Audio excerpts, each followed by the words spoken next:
This is Body Culinary, and hope you rest well. Welcome to our Sunday chat.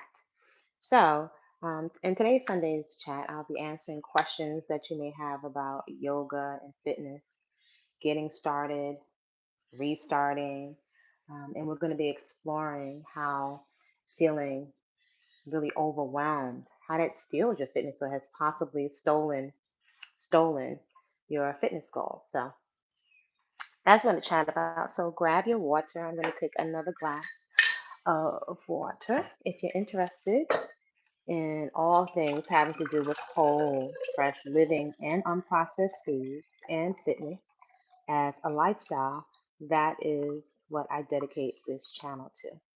So I know this is at least approximately 20 ounces of water. So feel free to like, comment respectfully, and subscribe. So I am Kwasa. I'm a professional chef and a personal trainer with over 35 years experience. I've competed in fitness, certified in yoga and kettlebell and pre-postnatal, all of that good stuff. So I've really been on this path for a long time. I appear in the book, Sacred Woman. Let's see, I appear in Like a Natural Woman. Someone has had their baby at home. I don't know that it was really popular back then, at home with some herbal tea. So I really am interested in a natural lifestyle for many years, especially as someone that comes from a family history of morbid obesity, diabetes, heart disease, high blood pressure, all the comorbidities, all of the diseases that run in packs that accompany one another, usually as a result of lifestyle.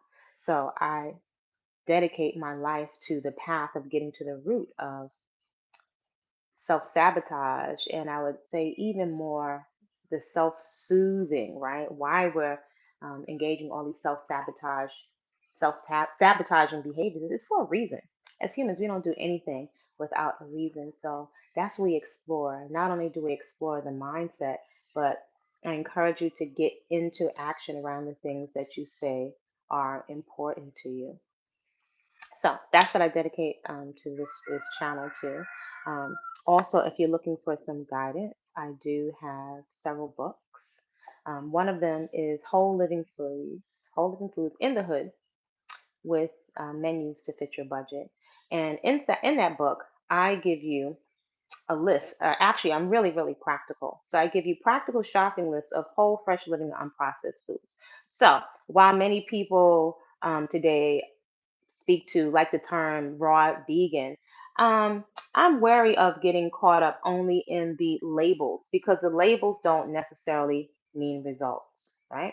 You can be raw vegan, you can eat raw meat, you can be keto, you can be carnivore. A lot of times we make these generalizations and miss the nuances and the details, right? That's usually going to determine the why and if people are sustainable in a lifestyle long term.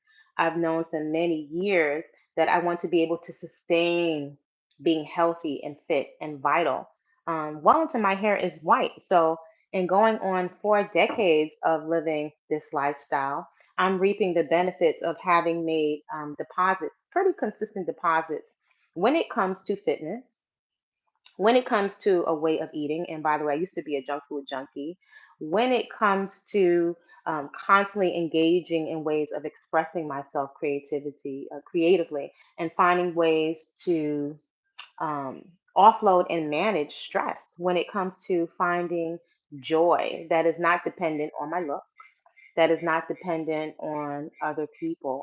So I've been able to look and see, what was missing in all of these family and community members who had different talents and strengths. What was missing that everybody had such and still has such a need to self soothe? What are we soothing ourselves from? Why do we have such a need for vices and vices that really take us out, right? We're human, so we can recognize patterns. And I'm someone that is very into pattern recognition. Why? Because pattern recognition is the shortcut. If you're really trying to make changes, sustainable changes, it is really, really critical that you observe patterns. And actually, this morning, one of the rooms that I engage in around nutrition, someone had Um, greetings. Someone made a post and they said they were really discouraged using this nutrition app. Let me see. How do I say hi? Do I just wave? Well, greetings, greetings. Someone said they're really discouraged using a nutrition app. And I thought it was interesting. Some other people commented, why are you discouraged? Usually in a nutrition app, there are lots of people motivating each other, strangers, right? But using social media or the platform to post their success, to talk about their challenges, to share tips, to share their pictures. And, I think if you think about how different platforms, all of the platforms are monetized, they are monetized, but you can see patterns of what people are looking for. Folks are looking for community, they're looking for support, interaction, they're looking for motivation. And I was thinking, um, wow, I know what it's like to be discouraged. I also know what it's like to be motivating. And I also know what it's like to get to the other side, right? Past the initial motivation, which does wear off. Let me be real with you. As someone that's watched hundreds and hundreds of people engage in fitness, most don't sustain the lifestyle. Um, but the motivation, it does wear off. Like the New Year's Eve, the New Year's resolutions, they wear off. And it seems most of us don't recognize the patterns, right? And even if we recognize the patterns, it seems like we can't get to the other side when the motivation wears off and you push through the difficult things, the things where you actually need to take action, like actually getting up early, actually getting up consistently, actually having ways to measure your progress, actually having some accountability. There are usually several things that are missing, but most of us have not tapped into what those things are. So, without having ways to measure or to assess, right, without really understanding the nature of a problem, it's highly unlikely we'll be able to come up with an efficient and effective, sustainable solution, right?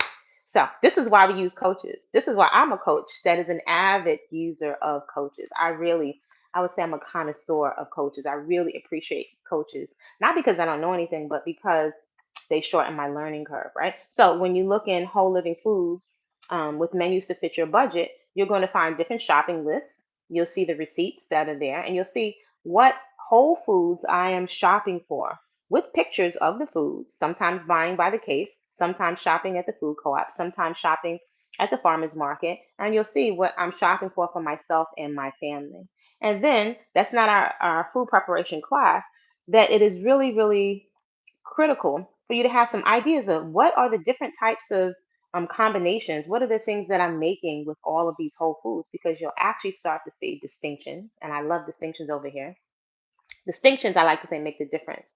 You'll see the distinction between the volume of food, right? The volume of food that is fresh with its nutrients as much as possible intact, that they haven't been overly processed and cooked to death. So there's no color left in it. And if you didn't know, um, do be aware that most of the very volatile nutrients that in food, right, that are in foods, we hear the term nutrient density. They are damaged in the presence of heat and light.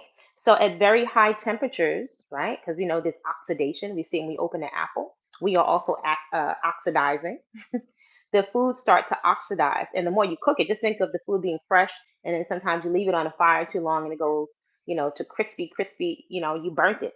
So where's the nutrition in it? So if you kind of think of it from that perspective, from that angle, you can see that when we overly process foods or when we process them for profit and for shelf life, and we want to keep them, or companies keep them on the shelves for convenience, right? This is how societies are able to stay put in one area and start to focus on other things, right? So there's a reason for food preservation. Yet, if you think about it, if you keep many of the foods that have those antioxidants and that living water, as I like to call it, inside the foods, when you remove the living water for shelf life, what do you have to put in it? You then have to insert a whole lot of salt, usually very cheap quality salt, which has us hold on to water. But this is what we do, or what companies do, in order to have it sit on the shelf for 1 year, 2 years, 3 years. Just think of the expiration dates, right?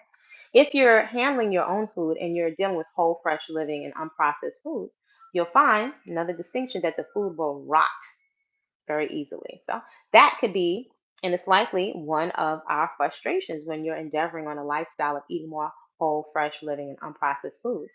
For many of us, the food is rotting down in the refrigerator, right? I've been there. So after so many years, going on 4 decades, there are lots of tips and tricks or shortcuts from lived life experience that I can tell you will really shorten your learning curve in terms of if you're a mom. And some of my clients are not concerned about a budget, but then I would say the average person, not just the money, but the time that it took you to shop for the food and to bring it home and to wash it and to organize it. You want to get the best out of your investment of time, of energy, of shopping, right? So we need the creativity. And many of us are not used to handling the whole, fresh, raw ingredients and being very creative with it. So it leaves us at the whim of these companies. So there is a learning curve when it comes to preparing your food. So again, if you have questions this morning about beginning a movement practice, I like to call it a daily personal movement practice. So you'll find there are several ways that we engage over here in an effort to be efficient and effective and sustainable in our results and really getting something back for our lifestyle without drugs, without having to cut ourselves in a way that we can sustain until our hair is white. And then going on 4 decades on this path, people always ask, "Do you have gray hair?" Now I can officially say that my hair is starting to go white. And I just I wash my hair. So this morning, I thought we would explore overwhelm and how feeling overwhelmed can really rob you of your fitness or steal your fitness, right?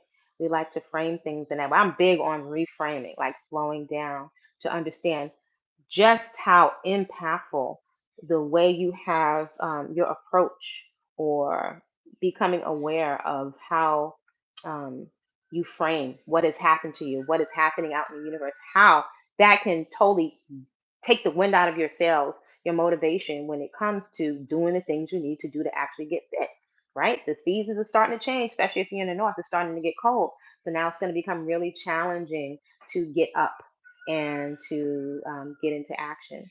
So when it comes to overwhelm, I like to think of taking a lot of different things off the table that are distractions from getting into fitness. I know for me, as a an Afro woman, one of them is hair. One of them is hair. So our hair, it might seem like such a simple thing, but having a very unique texture of hair, quite often our hair can get in the way of getting into our movement practice. We don't want to sweat it out, you know. And back in the day, I had a Jerry curl and a gold tooth. Yes, I did.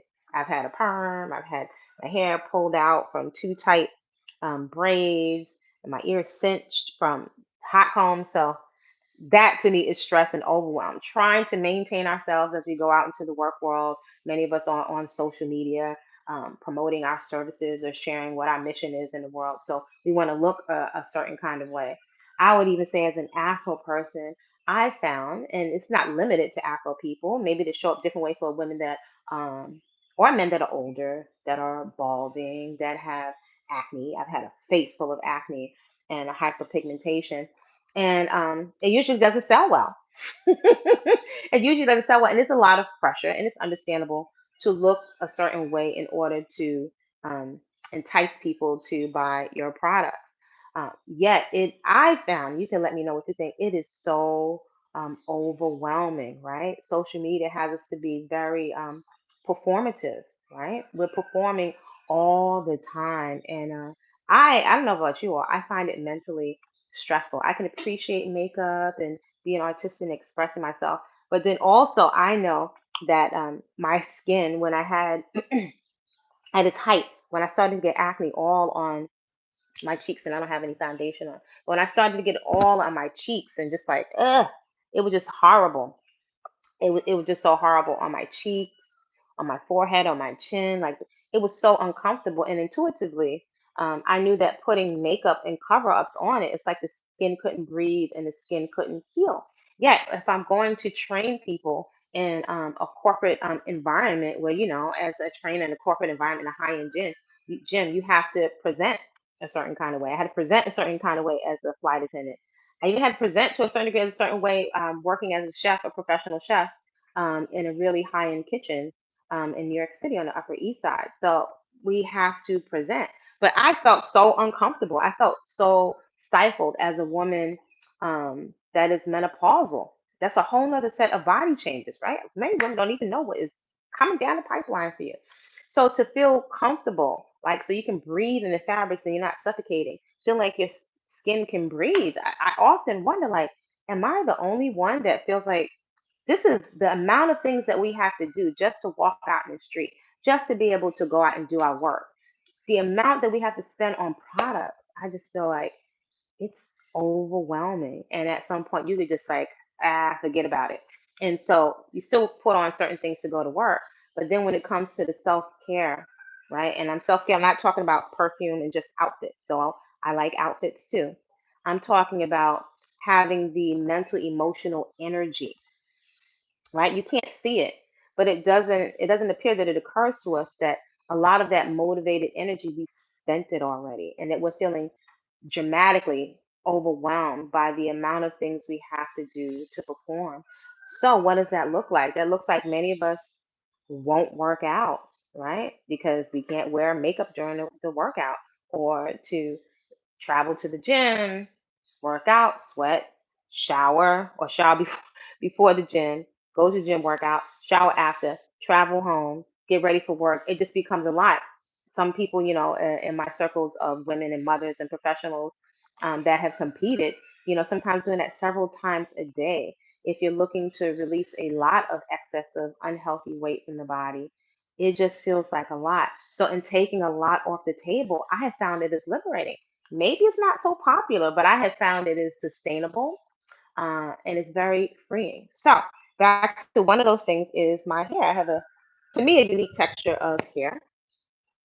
And I like grooming, but I do like low maintenance. Maybe at some point I'll cut this all off. So taking our hair off the table, and this is still wet because I just washed it, can go a long way to us feel free. Just not to not have to worry about our hair is so freeing, right? When I look at when I'm researching fashion, because again, I do like fashion, and even since a little girl, I was like, wow, our vanilla counterparts, they can just get up and go. They don't have to do anything to their hair. They can throw their hair into a messy bun, though the silhouette of Afro textured hair occurs to many people, even Afro women and many people in the world, as unkempt. It is perceived as unkempt and messy, even if it is clean and my scalp is clean and the way the light reflects off of it, it appears dry, even though my hair is damp. So to really go on a journey of self acceptance while you're playing with your style and finding what works for what you've got so you don't have to overwhelm yourself with so much stuff. It's liberating, right? Sometimes just to get out the door, it's like, well, I'm just not doing it. I just refuse. How many gels and mousses and makeup that do we have to reapply several times a day? I find it overwhelming. Let me know what you think, right? And then for somebody with very fine afro textured hair to put so much in the hair, because the hair is actually like carpet, so I can see it's drying now. It is actually the texture of like cotton carpet. That is the hair. That doesn't mean it's dry, brittle. That means that is just part of the unique characteristics of the hair. So, in trying to make it constantly look a certain way, and let me say, we have the right to do whatever we want. Get the pulling and the tugging, and you want to jump in the pool, but you have black styling gel in your hair. Oh my gosh, it's overwhelming. And I think that's just one example that shows up in other areas of our life when it comes to fitness, traveling to and from the gym, and then having several gym membership cards in your wallet that you're not using, and it's being deducted um, from your bank account, and then not feeling like you have community when it comes to that. Y'all don't feel overwhelmed? I think it's very overwhelming. So I have found that what is really works as a principle is to take as much off the table as possible. So let's have a sip of bubbly, shall we? Some water, some filtered water. So So let me know, what are your thoughts? What are you finding? What are you finding is really robbing you of your motivation? And that's a very vulnerable place to be, right? I don't know even that on the internet is always a safe space to express these things, because we have so many of our fellow human beings that are feeling hopeless and depressed, angry, and so many of us are just trolling around on the internet looking for some kind of engagement. It's not necessarily the best use of the time. We're not really getting the most use out of the time on the internet. So, and it's also demonstrative of just how overwhelmed people are. But we're just not, I think many of us are showing up feeling very disempowered. We feel disempowered. You might say that it's a small thing, but we feel disempowered, right? We don't feel empowered to challenge the popular narratives and go down a rabbit hole to see what our hair could do. Many of us say, oh, you can't live without putting oil in your hair. And we all chime in, we make these generalizations. You can't do this and we can't do that. And projecting our own experience, because humans, at some point, we will project on each other. It's part of what we do and how we're wired, and our language becomes one that lacks possibilities. And so we don't realize that we are taking the wind out of our own sails, sails. We're taking the wind out of our own sails, and we become demotivating to ourselves and to each other. It becomes really, really challenging to leverage our time spent on the internet. Ultimately, it would make sense that while we're engaging on these screens, that we are leveraging. Again, distinction, love distinctions, leverage. I use the term leverage a lot. I love leverage. Why? Leverage yields results. When I say leverage, what I mean? Leverage means I'm getting something back. I have a good investment. I'm getting back something for the time that I spent. So when I leave the internet, do I feel drained? Am I just fighting with trolls? That could feel really overwhelming. Do I feel motivated to get into action? Um, quite often, I don't like to come onto the internet unless I'm really, really motivated and I have it to give, because there is a certain dynamic that is prevalent in terms of how we're internet acting on the internet, and anonymity. I have a list, anonymity, where many people are encouraged to just act out and show our tail, or just be insensitive, to be rude, which is showing a lot about our psychosis. But this is the state of the internet. So in that, many of us are not really getting the most out of the investment. We may not even see the time that we are scrolling and searching the search bar, or we're looking at things that are coming up on the live. It can be easy for us not to see how valuable the currency of our time, our energy, and our attention is. And so um, many people may think going back and forth with each other, they're getting something. They feel, when you feel disempowered, and if you feel like you can get a rise out of somebody, it makes you feel more powerful. But yet, when you leave the internet, if that's the kind of dopamine that you need, did it really benefit you? Did it benefit you psychologically, mentally, emotionally? Did you become fitter? Did you get any tips or any tools? Do you feel a sense of community, even though it is a parasocial dynamic, and to a certain degree, it's not real? But do you feel like you're returning back to channels where there are some humans somewhere that are typing in and that are searching, that are interested in eating healthier and clearing up their skin, whatever's going on, managing their money and their resources to be accountable and responsible for what we do have access to, what we are able to do? Are you engaged in a language of possibilities? Or have you become exhausted from the overwhelm?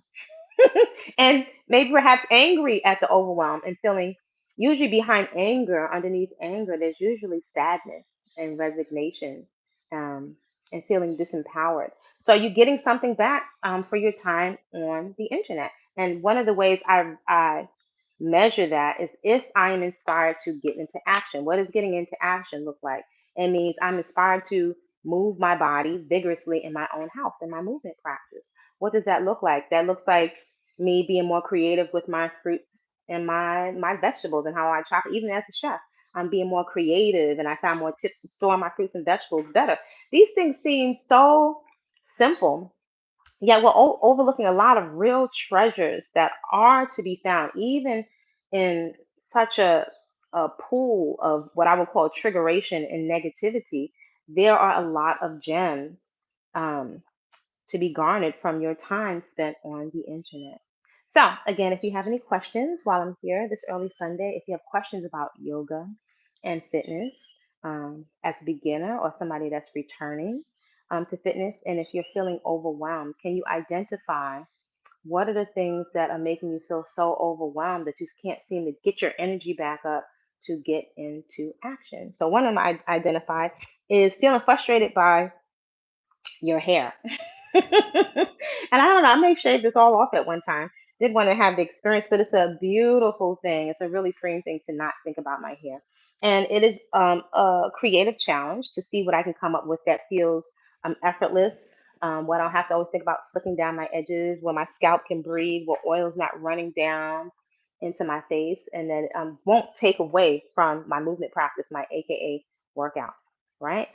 Also, to be able to see, especially someone with fine hair, that the hair can grow, right? I guess now I could say you know, there's some length there that I didn't have to think too hard about it. Cut it numerous times. So again, in terms of taking things off the table, that removes a lot of overwhelm to not have to put on a lot of makeup.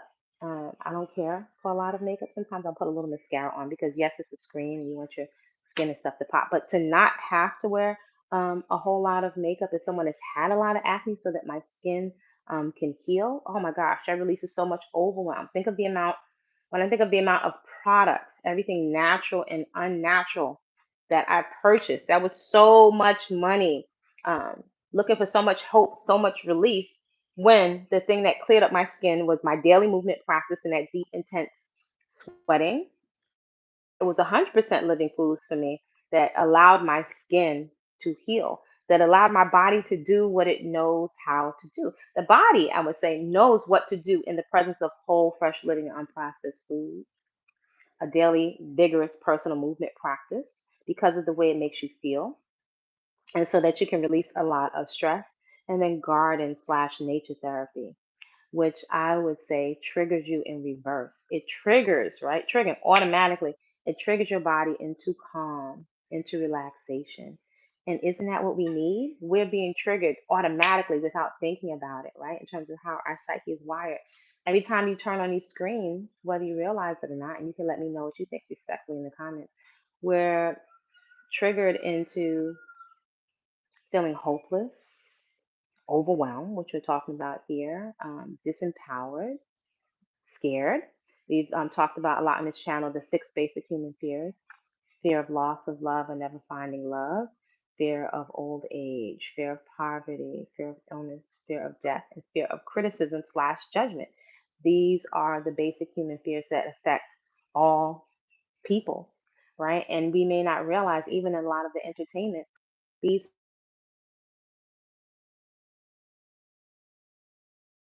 um, that's what we're talking about here today. I'm not going to stay on too long. If you or if you're interested in joining in the 5 a.m. movement practice, every month we're having a 30-day transformation. And a little different than most 30-day transformations of just fitness or just doing a squat or push up challenge.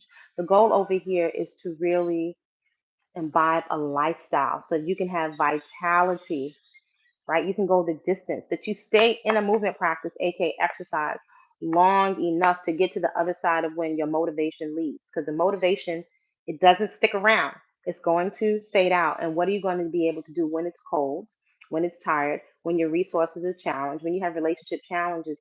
Do you kick your routine of self care, which is going to be your food that demonstrates that it loves you back, your daily personal movement practice, and finding a way, whatever your situation is, to engage with nature? Does all of that get tossed into the garbage? Does it get kicked into the curb? Is it like on your budget? I can't afford to move, which I would say we can't afford to not move. I can't afford to access nature or plants. I can't afford to eat healthily because all of this other stuff is going on. Then we're going nowhere fast. And I would say we can't afford to not take care of ourselves. It is confronting. It is confronting. It might seem overwhelming, but it's a big difference in that type of overwhelm. your daily personal movement practice and getting into action around the things that you say are important to you, let me tell you, you will never regret it. And going on, in a couple of years, I'll be 60. So I have never ever regretted not one workout, one movement practice, even the many days I didn't feel like it. I have never ever regretted it. I have always, every single time, felt so empowered. And then also, I'm able to now make withdrawals off of those investments. If you're in your mid 30s, if you're in your 40s, if you're over 55 like I am, and you are not prioritizing making tangible, significant deposits into the 401k of your vitality, oh my gosh, then this system and this world has something for you. With those investments, nobody can take away from you. You really want to cultivate a rock solid foundation of esteem. There is no way around making deposits. No way. You cannot make a withdrawal if you haven't been making the deposits. And that is confronting. And last thing to say is if you're following me on nutrition, and by the way, subscribe to Body Culinary to the email list if you'd like to participate in getting coached, which I would recommend for everyone, especially women. If we're going to spend so much on makeup and hair and clothes, it's only so much. And when things go down, if there's emergency, I don't think you're going back into the fire for curlers and makeup or whatever. Can you move your body? What do you need your body to be able to do for you in the next 6 months, in the next year? Are you going to be a liability to yourself? So I would invite, especially a lot of my young flowers out there, to prioritize, take a portion of your money and invest to shorten your learning curve. So it doesn't have to take you 35 years to really figure out the amounts and nutrient density and how to fill those gaps and holes in nutrition to figure out how you can make your workout plan sustainable. Do you have a coach when it comes to finances? Do you have a coach when it comes to your fitness, right? And your fitness is also definitely going to affect you. I remember many years ago reading and researching that exercise is just as effective as psychotherapy. This was like over 30 something years ago in my research, and I was like, boom, got it. Because the women that came before me, all they had was church, right? Which is a distinction. Church is not therapy. It might feel therapeutic, but it ain't necessarily make people more fit. That's not what I saw growing up. And I couldn't understand how we spent such an exorbitant, so much, a mass amount of day and time and investment in church, yet most people's physical situation, mental, emotional situation, physical, financial, and emotional, didn't seem to get better. I saw this as a child. I didn't give what it was supposed to have gave. And so now you can leverage your time on the internet to access tools. Long story short, it would be a great investment more than ever, right? To consider yourself your savior and your CEO, and to prioritize getting coached for long term vitality, long term fitness. Maybe perhaps you're one of the vast amount of the population that would like to take your body to the max without drugs and surgeries to see how fit can I get? How long can I sustain this for? Right? Many women might not, it might be cost prohibitive. That might be saving you. That might be saving some repercussions because the it's begun again is coming if it not has not already reached the point where like folks are seemingly afraid to go through the phases of life and really be able to relax and enjoy um, maturing, becoming more seasoned, what they would call aging gracefully. We're thinking that, you can't look a certain kind of way. And so we're not really thoroughly vetting a lot of the procedures that we are exposing ourselves to, where we are equally overlooking the impact of your lifestyle practice, everything you put into your mouth. And the good news is there's so much variety, there's so much for you to enjoy in the plant kingdom. It's not so much about the labels, it's really about the results and what are you going to be able to sustain. So as a coach, I coach professional women to get sober from junk food addiction, and some men. That's a real thing. Former junk food junkie, right? Diabetes, heart disease, waiting for me, and a lot of it is also it is emotional. I'm not a psychotherapist, but I can tell you, coming from a lifestyle, someone that knows So it's like this, never into alcohol and smoking, but that food thing, that's a pattern that was passed down to me. So I've been on a path of deconstructing that for going on 35 years. And again, to go down that path, to cultivate that foundation of esteem through getting into action, nobody can take that away from you. So invest in yourself. If you're looking to make an extraction, like someone was saying with they were on an app and they were saying they were so discouraged. Yet what the app can't do anything for you. The app is an accountability partner to help you run the numbers, and it's confronting to see that you've been eating portions for 5 or 6 people. And it's so interesting that one of the main things that people avoid is the accountability part. The accountability part is actually the freedom, being willing to see. Many of us are unwilling to see. So if you're really willing to see, that will show based on investment. Most successful people in any area of their life, they pay for coaches, not because they don't know anything, but to see their blind spot. That's what I love about coaches. It's not that I don't know anything, but I want to see the things that I'm not seeing, and I'm looking to shorten my learning curve. So I'll be going live more on the website. If you're interested in being getting access to what we're doing offline, because not everybody wants to be online, and that's totally understandable, where it's vetted and we can make sure that there's some healthy boundaries. Then reach out to me, info at body-culinary.com, if you'd like to become more devoted to your own life. And that's what the 30-day transformation is about, right? Perspective.